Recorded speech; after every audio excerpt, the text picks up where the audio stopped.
앉을까요? 일부러 그렇게 앉으시는 그렇죠. 뭐라도 해야 될 거 아니야. 뭐라도 해야 될 거 아니야. 네, 갈게요. 네. 큐. 안녕하십니까. 오늘 제가 약간 백분 토론 스타일로 앉아봤어요. 네.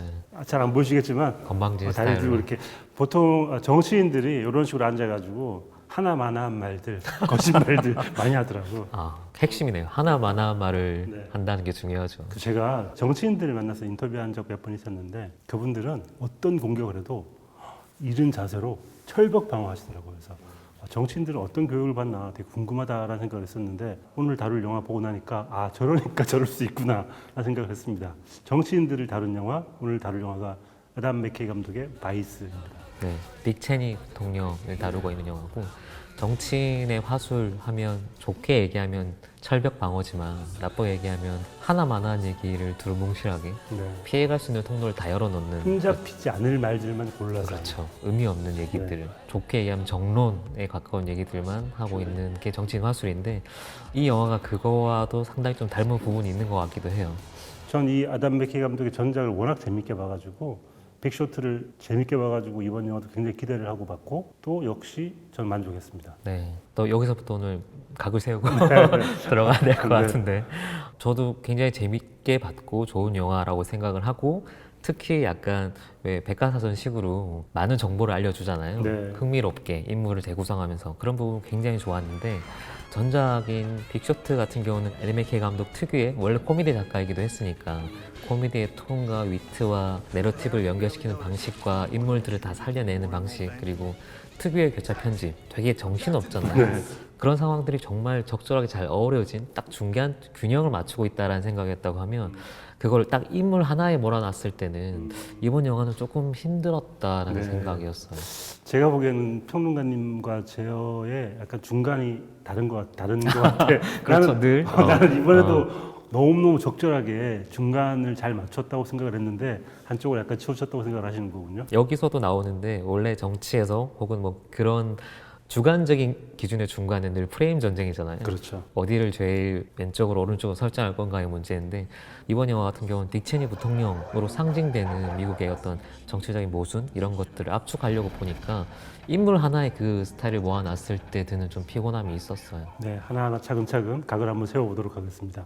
이 영화의 제목 바이스도 굉장히 의미가 있는 제목인 것 같아요. 일단 많은 분들이 느끼기에는 바이스 프레지던트, 그러니까 부통령을 보통 바이스라고 부르는데 바이스가 뭐 대리한다, 보조한다 이런 느낌이기 때문에 바이스라는 제목을 쓴 것 같은데 의미가 더 있잖아 사실은 이게. 그렇죠. 약간 이중적인 의미 네, 같아요, 네. 그죠? 지난번에 다뤘던 이스트우드의 더 뮬처럼 소고와 이중적인 의미를 같이 갖고 있는 거고, 결국은 이 정치판에서 누가 악이냐, 누가 나쁜 놈이냐라는 거를 사실상 입장을 완전 세우고 가는 영화라서, 미국 정치사에서 갖고 있는 이 공화당의 수작질이 어떤 진실을 가리고 우리에게 뭘 안 보이게 만드는지를 사실 고발하고자 하는 입장에서 가는 얘기예요. 그래서 어쩔 수 없이 풍자적으로 갈 수밖에 없고, 모든 게 약간 비꼬는 방식으로 구성이 되어 있는 거죠. 네, 바이스라는 게 악이라는 뜻도 있으니까 너무 절묘한 게 부통령인 딕 체니가 악당이기도 했고, 그래서 바이스라는 하나의 단어가 두 개의 의미를 다 내포할 수 있다는 게 재밌는 것 같고,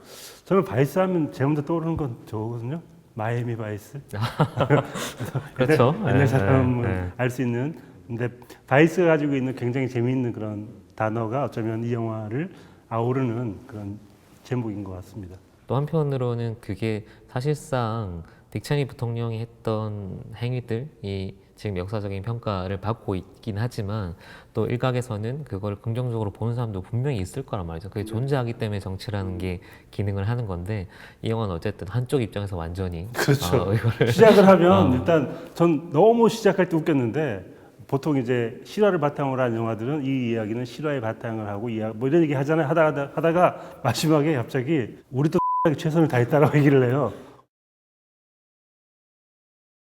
우리가 누구지? 우리가 누구예요? 거기서 이제 우리가 누군지를 얘기하는 게 이번 시간에 얘기하는 거의 주제와 또 맞닿을 수 있을 것 같고, 그 자막 3단계가 사실은 이 영화 이런 톤으로 가고 네. 이런 방식으로 얘기할 거다라는 걸 그냥 딱 지정하고 가는 거예요. 이 이야기는 실화입니다. 1번. 실화를 바탕으로 네. 했습니다. 1번을 보여주고, 2번이 2번. 혹은 실화에 가까운 얘기입니다. 약간 왜냐면- 뻥도 들어있다라고 이제 경고를 하는 거죠.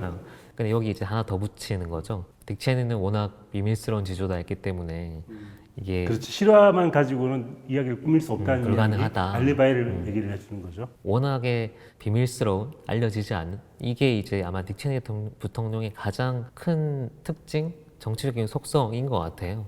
그래서 그 얘기를 언급하고 제일 마지막에 우리도 최선을 다했다. 이거 삐 하는 건가? 아니야 뭐 영화에 다 나오는 건데 뭐. 그게 이제 이 영화가 갖고 있는 농담의 톤, 뭐 풍자의 톤이 될 거다라고 하는 건 거죠. 그래서 사실 시작할 때부터 이 딕 체니 부통령이 어떤 사람인지를 나레이션으로 굉장히 친절하게 얘기를 해줘요. But Dick Cheney saw something else that no one else did. He saw an opportunity. 나레이션에서 그는 딕 체니 대통령은 기회를 봤다. 부통령이에요. 대통령으로 생각하고 있구나. 아 그렇구나. 전 무의식적으로 거의 대통령. 네, 거의 대통령이죠. 네. 딕 체니는 이제 기회를 봤다. As the world becomes more and more confusing, we tend to focus on the things that are right there in front of us, while ignoring the massive forces that actually change and shape our lives. 무지해진다, 무감각해진다. 요거를 지적을 하잖아요.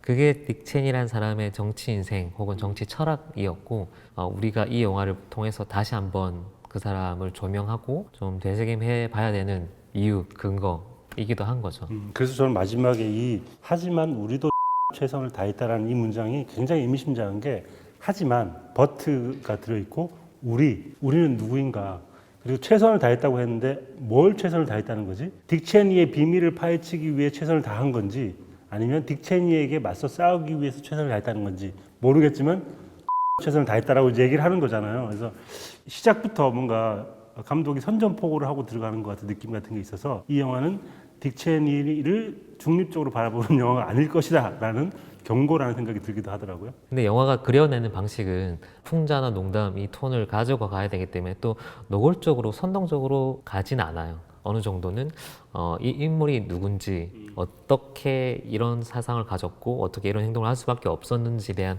약간의 변호를 해주는 듯한 톤도 나오거든요. 네. 실제로 딕 체니 부통령 역을 맡은 크리스찬 베일 같은 경우는 이 인물을 완전히 긍정적인 시작에서 해보겠다라는 그 출발에서 접근을 했다고 하고 그렇게 해석된 재조립된 인물을 이제 감독이 어디까지 보여주고 어떤 면을 보여줄까 이 선택을 좀 한 거라고 볼 수 있는 거죠. 크리스찬 베일 얘기 하셨으니까 배우들 얘기 잠깐 해보자면 일단 거의 사단이 그대로 뭉친 것 같아요. 일단 제일 위에 있는 분은 아무래도 플랜 B의 브래드 피트 씨 아니겠어요? 브래드 피트가 다 이렇게 조립을 하고 아담 맥케이 감독과 함께 크리스찬 베일 그리고 스티브 카렐 같은 배우들이 다 뭉쳐가지고 빅쇼트의 2부작 같은 느낌이 있기도 합니다. 그렇죠. 이게 아담 맥케이의 바이스이기도 하지만 사실상 또 플랜 B의 바이스인 것 같기도 하고 그래서 조금 약간 각을 세우면 플랜 B가 요새 보이고 있는 약간의 한계 같은 게 이 영화에서도 약간 드러나고 있다는 생각도 들었습니다. 네, 전 좋았는데 플랜 B는 역시 자기 색깔대로 고집스럽게 한 방향으로 나아가고 있구나 라는 생각이 들어가지고 대단하다. 이 플랜 B가 점점 플랜 A가 되어가고 있는 게 아닌가 라는 생각이 들기도 했습니다. 저는 플랜 B로 머물 수밖에 없겠구나라는 생각을 아, 했어요. 그래요? 네. 자기 색깔을 고집스럽게 간다는 게 굉장히 중요한 거긴 한데 작가적인 마인드에서는 굉장히 중요한 거긴 하고 균형을 맞추고 지켜야 되는 가치이기도 하죠. 근데 한편으로는 그게 상업 영화 진영에서 특히 대중을 상대로 한 영화에서 두 번, 세 번 반복됐을 때는 이제 그냥 스타일의 반복처럼 보이기도 한단 말이죠. 네. 근데 플랜 B가 기획하는 영화들의 특징 중에 하나가 그거이기도 한 것 같아요. 그 감독의 스타일 개성을 지켜준다. 그리고 워낙 전작이나 첫 번째 작품들이 좋았기 때문에 그 배우들을 그대로 갖고 갈 수 있다. 이런 장점이 있기도 한데 그렇게 했을 때 전작만큼 좋은 결과물이 나오냐라고 하면 저는 약간 뭐 그렇게 하는 경우도 있지만 아닌 케이스들이 점점 늘어나고 있다라고 생각이 저는 들어요. 오히려 그 빅쇼트가 워낙 재밌었기 때문에 빅쇼트가 그 미국의 경제 상황을 그대로 가지고 가서 영화를 만든 거잖아요. 이거는 정치였잖아요. 저는 아담 맥케이 감독과 이 플랜 B 스타일로 종교에 대한 얘기를 한번 더 했으면 좋겠어요. 네. 3부작. 정치, 경제, 종교에 대한 3부작을 완성을 하면 어떨까라는 생각이 들 정도로 재밌었기 때문에 예상컨대 나올 것 같지 않아요? 나왔으면 좋겠습니다. 왜냐하면 그 세 개의 속성이 거의 비슷한데 그 비슷한 속성들을 아담 맥케이 감독이 좋아하는 것 같고 네. 다 짚고 있는 영화거든요. 한편으로는 이 영화가 마이클 무어의 그 그 극영화 같다는 생각이 들기도 해요. 그렇죠. 마이클 무어가 워낙에 또 미국을 신랄하게 조롱하고 풍자했던 감독이기 때문에 마이클 무어가 극영화 만들었으면 이런 식으로 만들지 않았을까라는 생각이 들기도 합니다. 마이클 모의 극영화 같다는 것처럼 사실상 이 영화 특히 아담 맥케이 스타일이 극영화, 다큐멘터리, 뭐 코미디, 드라마 이 구분이 없거든요. 네. 제작자 역시 이제 아담 맥케이를 묘사할 때 이 사람의 영화는 코미디와 드라마의 하이브리드 혹은 재즈 혹은 완전한 자유형의 수영을 하는 거. 형식이 없다는 거죠. 제가 보기에는 잘못된 표현입니다. 자유형은 되게 정석이고요. 개헤엄에 가까운 거죠. 어떻게든 살아보겠다고 막 이렇게 하는 개헤엄이 빨리 갈 수만 있다면 네. 그런 식의 영화 화법인 것 같아요. 그거를 압축해서 좀 다르게 표현하자면 이제 본인만의 색깔 혹은 작가적인 경향이라고도 할 수 있는 거죠. 완전 최신식 스타일인 것 같은 게 약간 콜라주 혹은 패스티시 같은 느낌 같은 게 있잖아요. 모든 것들을 잡탕으로 갖다 붙인 다음에 그 연결고리와 그 합이 하나의 일미가 되도록 만드는 건데 저는 굉장히 새로운 스타일의 영화라 생각이 듭니다. 아까 그 배우 얘기 잠깐 하셨지만 크리스찬 베일은 워낙에 이제 몸무게의 장인이시잖아요. 자기 마음대로 몸무게를 늘렸다 줄였다 할 수 있는 분인데 이번에도 또 20kg 정도의 살을 찌우고 잠깐 하셨더라고요. 네. 네. 실존 인물을 다루는 전기 영화들의 특징이 크게는 두 가지로 나눌 수 있을 것 같은데 하나는 그 실제 인물의 동작, 뭐 표현 아니면 습관까지 완벽하게 묘사하는 싱크로를 끝까지 맞추는 영화 종류가 있고 다른 하나는 크게 상관 안 하고 그 인물의 어떤 삶의 철학이라든지 가장 특징적인 거 하나만 꼽아갖고 그 전체를 영화의 핵심으로 삼는 그런 종류 영화가 있는 것 같은데 뭐 예를 들면 가장 인상적으로 나뉘었던 게 스티브 잡스 사실 그렇게 좀 락스타 같은 인물은 네. 다루고 싶잖아요. 그래서 스티브 잡스를 영화한 것 중에 대표적으로 이제 에스틴 커처가 주연했던 잡스라는 영화가 있었고 2013년에 나온 영화인데 그리고 하나는 나중에 한 3년 정도 뒤에 데니 보일 감독이 스티브 잡스라는 영화를 만들었었어요. 근데 이 두 영화를 비교해 보면 제가 한 편은 지금 에스틴 커처의 잡스라고 했고 한 편은 데니 보일 감독의 스티브 잡스라고 했는데 그 이유가 잡스는 에스틴 커처가 스스로 스티브 잡스가 되고자 했던 그렇게 사실 닮은 외모가 아닌데도 불구하고 스티브 잡스는 너무 쉽지 않아요? 목폴라 입으면 다 되잖아. 생각보다 쉽지 않아요. 그 두 영화를 비교해 보세요. 네. 스티브 잡스의 젊은 시절부터 나이 든 것까지 완벽하게 거의 묘사를 해내요. 그 영화의 깊이라든지 아니면 드라마가 얼마나 잘 만들어졌는지와 별개로 그 영화는 스티브 잡스를 그대로 찍어낸 것 같은 영화가 되고자 하는 영화인 거고 한편 데니 보일 감독의 스티브 잡스 같은 경우는 사실상 외모에 그렇게 신경 안 써요. 말씀하신 것처럼 그냥 목폴라티만 입고 있으면 잡스가 되는 그 정도로 하고 배우가 훨씬 더 도드라져 보였거든요. 근데 나중에 이 영화가 이게 스티브 잡스의 영화일 수밖에 없구나라고 하는 이유는 스티브 잡스 인생에서 가장 중요한 포인트가 뭐냐라고 했을 때 데니 보일 감독은 그 프레젠테이션이라고 생각을 하고 그 인생에서 그 3번의 프레젠테이션을 중심으로 영화를 구성을 한 거예요. 네. 그래서 그런 식으로 접근한 두 영화가 있다고 하면 이 영화는 두 개를 다 하려고 하는 영화인 것 같아요. 제 생각에는. 네. 성공했는지는 관객에 따라서 좀 기준이 다를 수도 있겠지만 적어도 그 싱크로를 맞춘다. 그거에 관해서는 누구도 이해를 제기할 수 없을 것 그렇죠. 같아요. 네, 네. 크리스찬 베일이 일단 너무 큰 노력을 했기 때문에 그렇죠.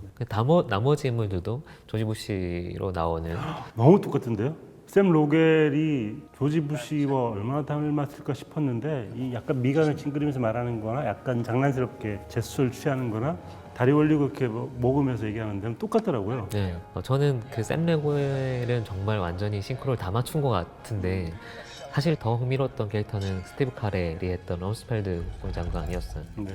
한편으로 이 인물은 외모 싱크는 그렇게 많이 안 맞거든요. 그렇죠. 근데 럼스펠드라는 인물을 내가 잘 모르지만 진짜 저랬을 것 같아. 저런 인물인 것 같아. 뒤로 갈수록 설득이 되는 그런 방식의 어떤 연기들을 하고 있어서 두 가지를 다 그냥 보여주고 있는 영화라고 생각을 해요. 제가 보기에는 럼스펠드 장관의 스티브 카렐을 한 건 하나의 포인트가 있습니다. 럼스펠드가 레슬링 팀 주장이었던 사람이라고 나와요.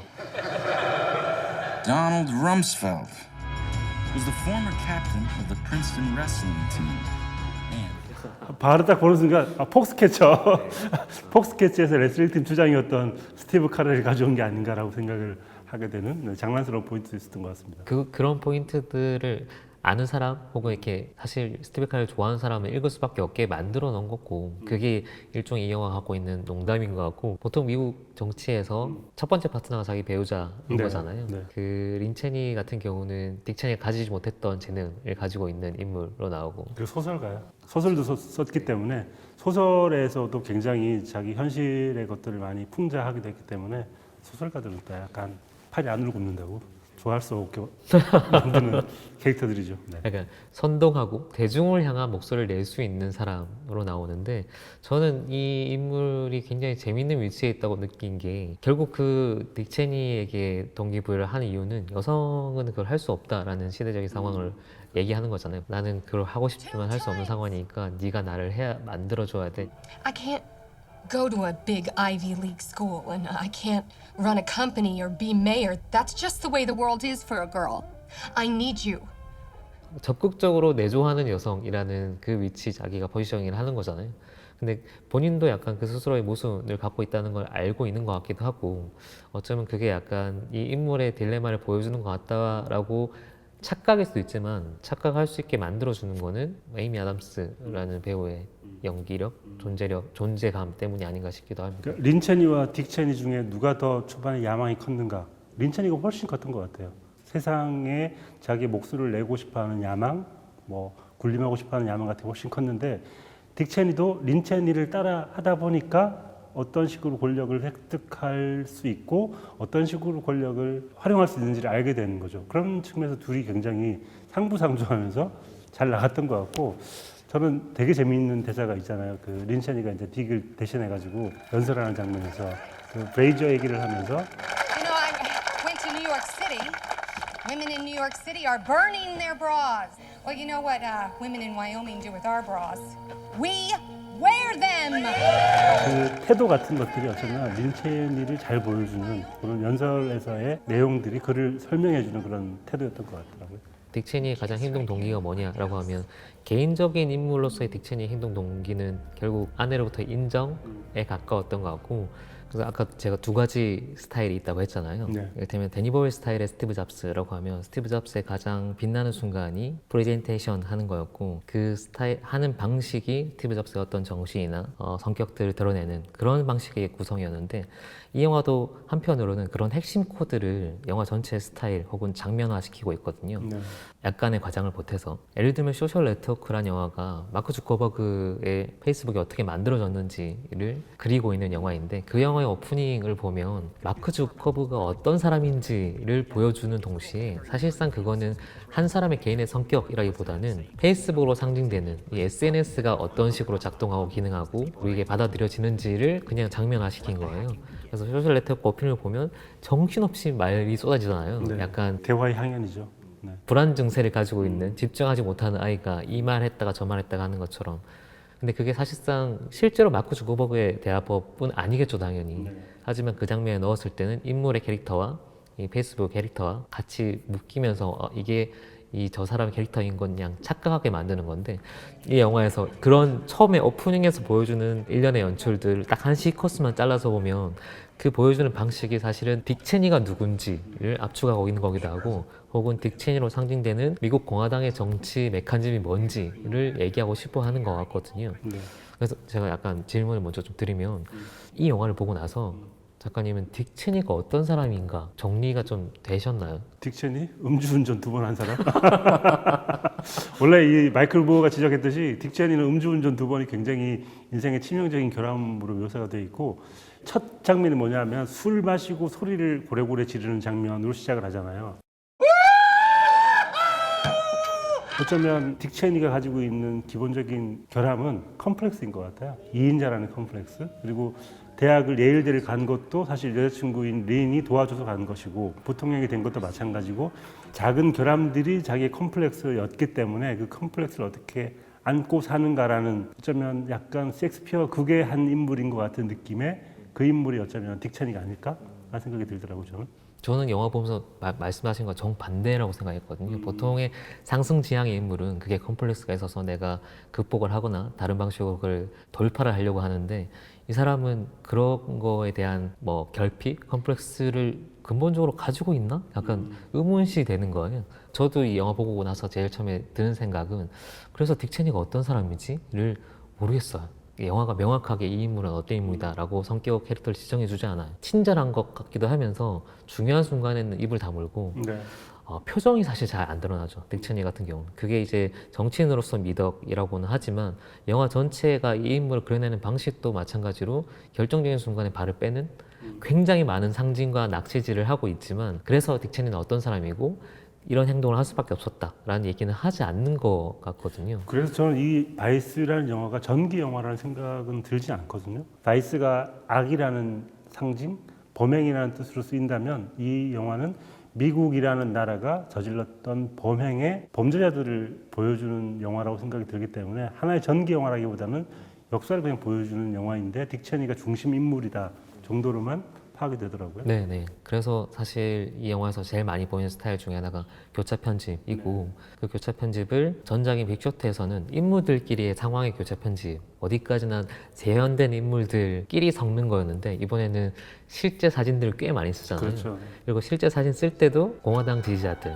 뭐 정치에 별로 상관없고 이런 거 귀찮아하는 사람들을 중요한 순간순간마다 딕 체니가 어떤 결정을 할 때마다 계속 마치 뉴스 화면처럼 다큐멘터리 화면처럼 삽입시켜요. 그 교차 편집하는 방식이 사실상 이 영화가 딕 체니에 대한 영화가 아니고 딕 체니라는 괴물을 정치적으로 결과적으로는 괴물이 된 괴물을 만든 모두에 관한 혹은 미국 정치의 어떤 좀 불합리한 메커니즘에 관한 영화가 아닌가라는 생각이 듭니다. 저는 미국의 어떤 상태와 미국의 액션이 어떤 식으로 보여주는지가 되게 정확하게 나왔던 장면이 부시 대통령이 침공을 발표하면서 폭격을 지령하는 담화문을 딱 얘기하면서 카메라가 점점 아래로 내려오다가 부시가 다리 떠는 장면을 보여주잖아요. The peace of a troubled world and the hopes of an oppressed people. 그 다음 장면이 뭐냐 하면 폭격을 당하고 있는 그 지역에서 책상 밑에 숨어 있는 사람이 다리를 떠는 장면 같은 걸 딱 붙여서 보여주는데 미국의 이런 침공이 다른 쪽에서 어떤 영향을 미치는가를 그 두 개 장면을 딱 보여주는 것 같아서 어쩌면 이 영화의 주제 같은 것들이 딱 선명하게 나왔던 장면이었던 것 같아요. 사실 그런 식의 몽타주, 영화 전체가 몽타주로 이루어진 영화라고도 할 수 있고 결국은 딕 체니의 정체성 중에 하나는 이 사람이 했던 아주 사소한 결정, 이 방 안에서 했던 별거 아닌 결정이 뒤에 어떤 파급력을 미치는가, 그게 굉장히 중요하거든요. 그래서 아까 그 연결 시퀀스도 조금 더 확장해 보면 그 앞에 있는 장면이 뭐냐면 아주 평화로운 식사 장면, 딕 체니 가정에서 아주 평화로운 식사 장면이 나오고 그게 바로 이라크 공습 터지는 장면으로 붙여져요. 완전 냉탕과 온탕 오가는 그런 식의 편집이 딱 붙고 나서 그리고 이어지는 게 부시 연설, 그리고 다리 떠는 거, 그 다리 떠는 게 떤다는 행위로 이라크 주민의 어떤 다리 떠는 모습, 그렇게 시퀀스가 구성이 돼 있어서 어떤 의미에서는 되게 충격적인 몽타주들의 연결인 거죠. 그래서 이게 한편으로는 굉장히 잘 만든 유튜브 클립 같은 느낌이 드는데 그게 이제 이 영화의 가장 큰 강점이기도 하고 아담 맥케이의 감각, 탁월한 유머 감각을 엿볼 수 있는 부분. 또 한편 아쉬운 거는 몽타주 시퀀스들이 영화 130분 내내 반복이 되니까 이게 한 호흡의 드라마로는 약간 저는 좀 처진다는 느낌으로 반대로 들기도 했어요. 중간에 한번 쉬면 괜찮아요? 중간에 큰 쉼표가 나오죠? 아니 우리 극장에서처럼 중간에 화장실 갔다 오세요 1부 끝났습니다 하고 쉬고 2부를 하게 만들기 위해서 장난을 친 게 아닌가라고 생각이 들 정도로 중간에 아주 재치 있는 재미있는 약간 과하다 싶은 장면이 하나 나옵니다. 영화 보다 갑자기 이 사람들 행복하게 잘 살았습니다라고 하고 엔딩 크레딧이 막 올라가요. 그러다 갑자기 다음 영화 또 이어지는데 그런 재치 같은 것들이 저는 되게 재밌어 보이더라고요, 그냥. 우리 영화 전체가 이런 농담 톤으로 이루어졌습니다라는 걸 그냥 숨기지 않고 노골적으로 보여주니까 그런 장면들이 재밌다라고 느낄 수도 있는데 또 한편으로는 과하다는 생각도 좀 들었어요. 계속 각을 세우게 되는데 저는 또 하나 재치 있다고 생각 드는 게 미국의 역사를 보면 민주당과 공화당이 계속 정권을 교체하는 역사가 반복이 되잖아요. 그래서 일단 공화당이 집권을 하다가 카터가 집권을 하게 되면서 어떤 일을 하냐면 그 옥상에다가 태양열 집광판 같은 걸 만들어서 그 설치하는 장면이 있고 카터가 끝나고 레이건이 대통령이 되자마자 모든 태양열 집광판을 다시 쓰레기로 만들어요. 그러니까 정권이 바뀌는 걸 어쩌면 그 대통령의 얼굴들을 보여주면서 정권이 바뀌었다라고 얘기할 수도 있겠지만 그런 사소한 디테일로 정권이 바뀌었음을 암시해주는 그런 재치 있는 화면들이야말로 어쩌면 아담 맥케이가 가장 잘하고 있는 것 같다는 생각이 들어요.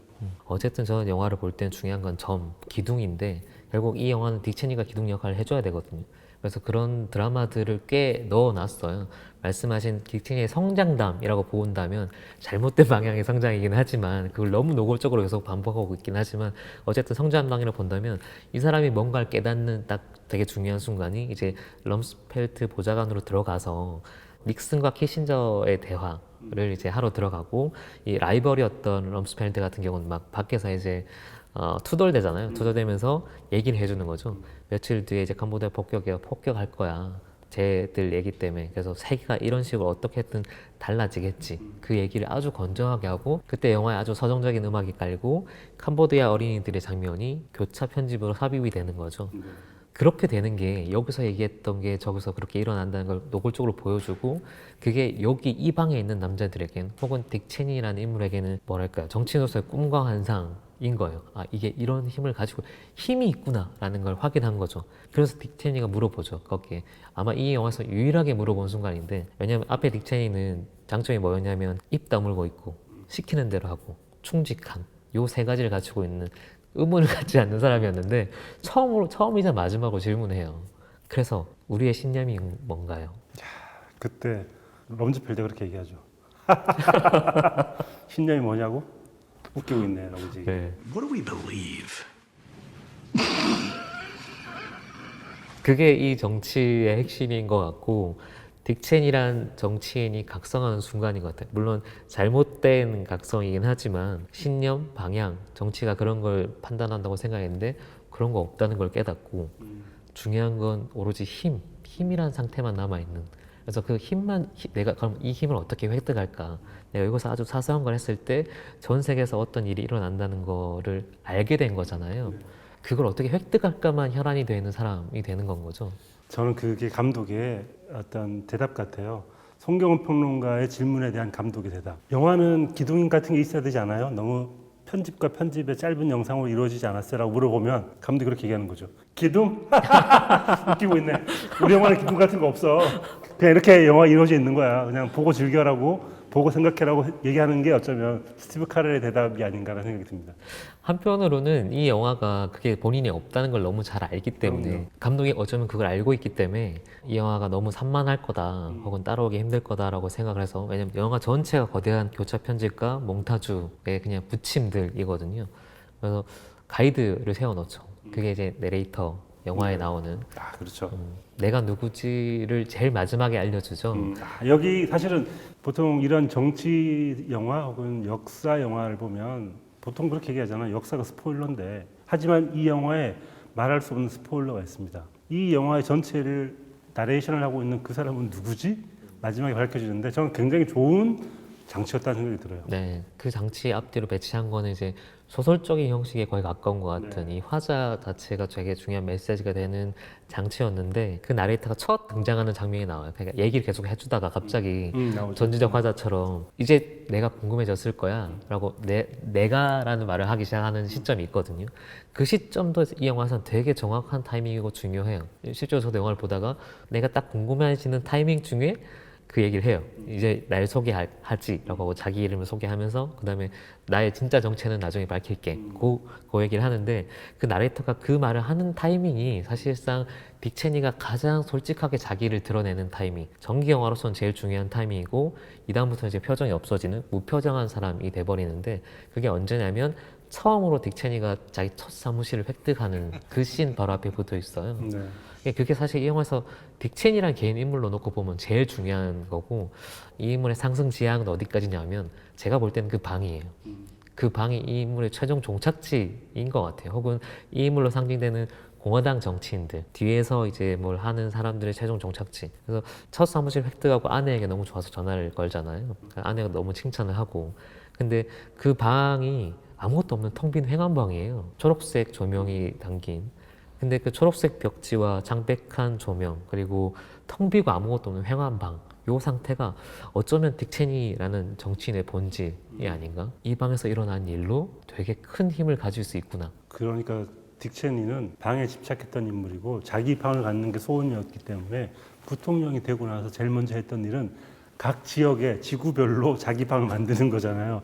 자기가 어디 가든지 간에 그 방에 있을 수 있고 자기만의 방을 완성할 수 있다는 그 가능성이 어쩌면 권력의 상징이고, 권력자는 누구냐? 방을 많이 가지고 있는 사람이라는 생각이 드는 거고, 우리가 보통 이제 한 인물을 소개할 때 그 마음속에 비밀의 방들이 많은 사람들이 나중에 이제 유명한 사람이 된다는 것처럼, 권력이라는 것도 결국에는 어디에나 내 방을 만들 수 있는 사람이라고 얘기를 하는 것 같아요. 단어의 힘이 사실 또 어떻게 보면 되게 중요한데, 우리가 지금 계속 방이라고 얘기했지만 그거를 우리가 부정적인 느낌으로 이제 바꾸면 밀실이잖아요. 전형적인 밀실 정치의 메커니즘이 어떻게 어떤 과정으로 이루어지고 용인되는지를 사실 영화 전체가 부조화시키고 있다고 볼 수도 있는 거죠. 그래서 저는 이 영화의 꽤 중요한 이미지를 두 개를 꼽으라고 하면, 하나는 이제 낚시하는 이미지이고, 네. 하나는 중간에 나오는데 컵 쌓는 이미지가 나오거든요. 컵받침하고 컵이 계속 쌓이는 장면. That this moment could fall in any direction and change everything. 이 영화의 구성이 그렇게 되어 있는 것 같아요, 저는. 그 컵 마침 계속 컵을 쌓는 것처럼 쌓아 나갈 때 그렇다는데 재밌는데 하는데, 이게 한순간에 이렇게 어느 방향으로 잘못 구성되냐에 따라서 확 무너질 수도 있는 그런 위험도 갖고 있는 영화다라는 인상을 받았어요. 뒤에 가면 그 컵이 무너지는데 무너지는 게 자기 영화 나오죠. 무너졌다고 시인을 하는 거예요? 고백을 하는 건가? 그것도 읽기에 따라서 자기 풍자적인 농담이 아닐까 싶기도 해요. 근데 그 낚시라는 그 아이콘, 그리고 낚시라는 이미지는 굉장히 중요하게 쓰이는 것 같고요. 이 영화 엔딩 크레딧에 뭐가 나오냐면 그 낚시판들이 나와요. 근데 그게 굉장히 의미심장한 상징이라는 생각이 드는 게, 제가 최근에 그 본 책이 또 깃털 도둑이라는 책인데, 거기 가면 어떤 얘기가 나오냐면, 플라이 낚시라는 건 그 낚시에다가 깃털 같은 것들로 꾸며가지고 그것들을, 깃털을 곤충으로 착각하게 만들어서 송어나 연어를 낚는 걸 낚시를 플라이 낚시라고 하는데, 송어 낚시와 연어 낚시를 하기 위해서 새의 아름다운 깃털을 가지고 와서 유혹을 하는 거거든요. 그게 어쩌면 정치의 속성이라는 생각이 드는 거예요. 정치의 속성은 아름다운 말과 뭐 선의 같은 것들을 포장해서 그걸로 예쁘게 치장을 한 다음에 국민들을 혹은 시민들을 낚아서 자기의 권력을 쟁취하려고 하는 정치인들의 속성 같은 것들을 낚시바늘로 표현을 한 것 같고, 그 낚시라는 이미지는 이 영화 전체를 아우르는 굉장히 한 바닥 깔려 있는 상징인 것 같습니다. 이게 딕 체니의 정치는 누구를 향해 있는가를 생각해 보면, 아까 말씀하신 아름다운 말, 현란한 말로 대중을 상대하는 정치인은 아니잖아요. 그런 카리스마도 없고, 안에는 그런 게 있었는데 그거를 보여주는 장면이 나오죠. 딕 체니가 이제 심근경색으로 쓰러졌을 때 얘가 쓰러지니까 자기는 내가 2주 빠지면 선거 져라고 했는데 빠지니까 당선이 되는 그 짧은 에피소드로 딕 체니는 대중을 상대로 하는 정치인이 아니었어라고 딱 지정을 하는 거예요. 그럼 딕 체니는 누구를 상대로 정치를 하냐라고 하면 대통령, 다른 정치인들을 상대로 정치하는. 그래서 이 사람의 낚시 대상은 이 영화에서 노골적으로 나온 것처럼 조지 부시 대통령인 거죠. 이 몽타주는 사실 너무 뻔하긴 한데 굉장히 효과적이라고 생각하고, 부통령은 상징적인 자리라서 앉기 싫은데 법적인 해석을 보니까 빈틈이 있어. 이 빈틈에서 모든 걸 할 수 있어. 단 전제 조건은 대통령이 허락해주면. 그걸 찾아내서 이제 대통령 꼬시러 가는 거잖아요. 그 장면에서 대통령에게 이게 부통령 상징적인 자리야 라고 대사를 하고 나면 바로 낚시하는 장면, 이 교사 편지로 들어가고, 부통령의 권한은 대통령이 정하지 라고 하니까 낚시에 걸린 것처럼 입을 삐죽 내민 부시 동작이 딱 스틸로 딱 지정이 되고, 그 다음에 다시 낙지투를 들이오는 장면. 이 교차 편집 자체가 이 딕 체니라는 사람이 누구를 향해서 정치를 하고 있고 누구를 향해서 낚시를 하고 있고, 그래서 대중에게 왜 안 보였는지를 딱 상징적으로 보여주는 씬이라고 생각을 해요. 그러니까 그 아들 부시, W 부시는 멍청한 물고기였구나. 그렇죠. 낚인 거죠. 그래서 나중에 정신 차리고 보니까 자기의 행정부 모든 테이블을 다 딕 체니가 차지하고 있고, 딕 체니의 백악관이 된 상황으로 이렇게 쭉 자연스럽게 연결되는. 그러니까 마이클 무어가 멍청한 백인들이라는 책을 쓸 때도 그런 의미였겠지만, 무능하고 멍청한 것도 어떨 때는 큰 죄악이 될 수 있다라는 걸 부시를 향해서 말을 했던 것 같고요. 딕 체니는 그 멍청함을 이용해서 자기의 권력을 최대한으로 행사했던 그런 나쁜 부통령으로 남아있는 것 같습니다. 아마 이 영화에서 제일 크게 두 개 초현실적인 상황들이 끼어들기도 하잖아요. 그렇죠. 두 개를 꼽는다고 하면 아마 그 섹스피어의 대사를 꼽는 장면과 식당에서 풀코스 그 자기들의 정치행위에 대한 그 그걸 두 장면 너무 좋아.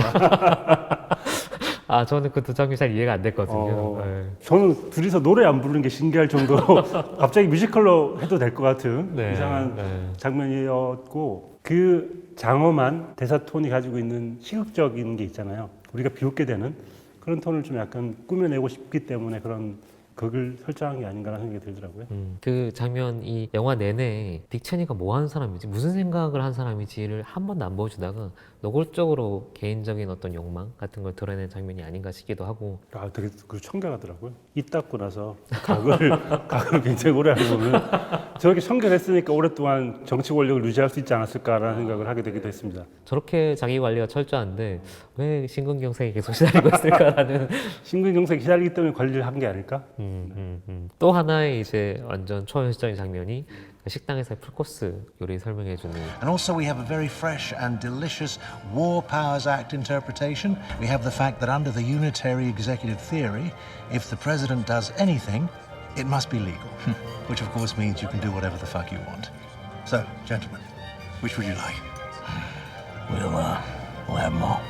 이분이 기본적으로 요리 문화 혹은 요리사에 대한 관심이 있는 게 빅쇼트에서는 앤서니 브로댕 요리사가 경제 그 원리와 그런 걸 소개해 주는 장면이 있었잖아요. 이번에는 서빙 하시는 분이 와가지고 코스를 받는 요리 코스를 제안하는 얘기를 할 때 정치와 요리를 연결시키는 건 어쩌면 우리가 거드름 피면서 고급 레스토랑에 앉아가지고 먹는 그런 좀 희극적인 면과 정치의 희극적인 면 같은 걸 딱 붙여가지고 표현한 것 같더라고요.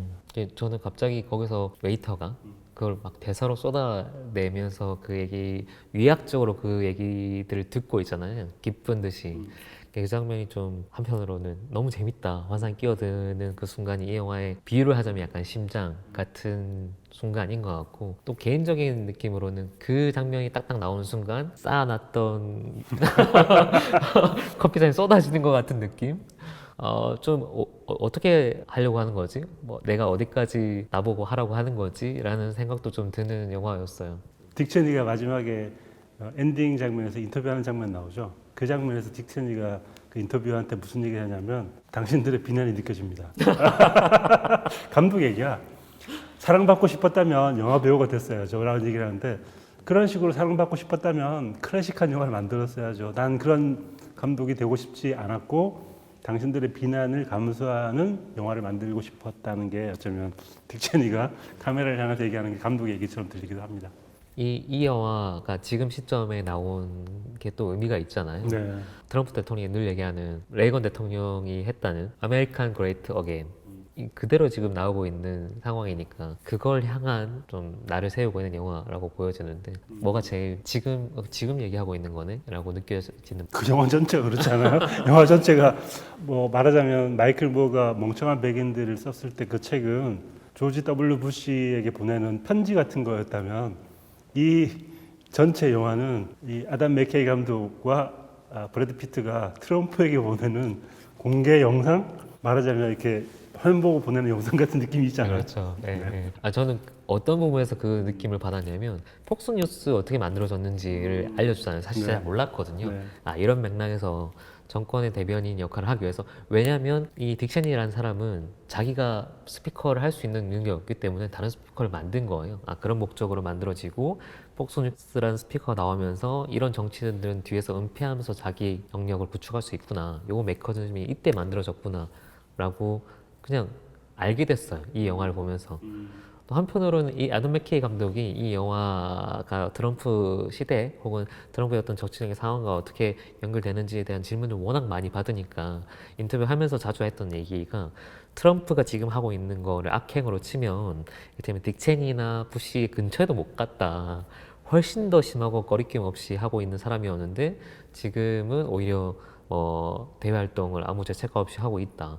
그래서 그게 대량학생을 이렇게 아무렇지도 않게 회고하는 이 장면 자체가 자기가 볼 때는 액트 오브 킬링을 보는 것 같다는 거예요. 저 사람이 죄의식을 느끼지 않는 상황. 그래서 그 질문에서 시작했다는 게 저는 되게 재밌었고 그걸 좀 폭스뉴스의 이미지로 제일 잘 보여주는 화면 중에 하나가 9.11 이후에 이제 회의할 때 나눠서 하잖아요. 사실 뭐 영화에서는 약간 은폐하는 부분도 있긴 하지만 나눠서 하는 게 동시에 한 곳에 있으면 안 되니까 뭐 그런 정치적 명분이 있지만 나눠서 하고 난 다음에 부시는 사라지죠.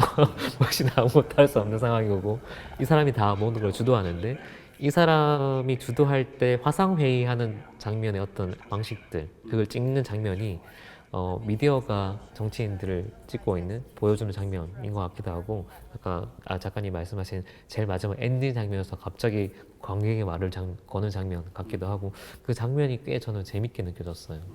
네, 오늘도 이렇게 또 바이스라는 영화를 각을 세우고 보니까 네. 너무 좋은 것 같아요. 네. 늘 평론가님과 얘기하면 행복합니다. 안 봐.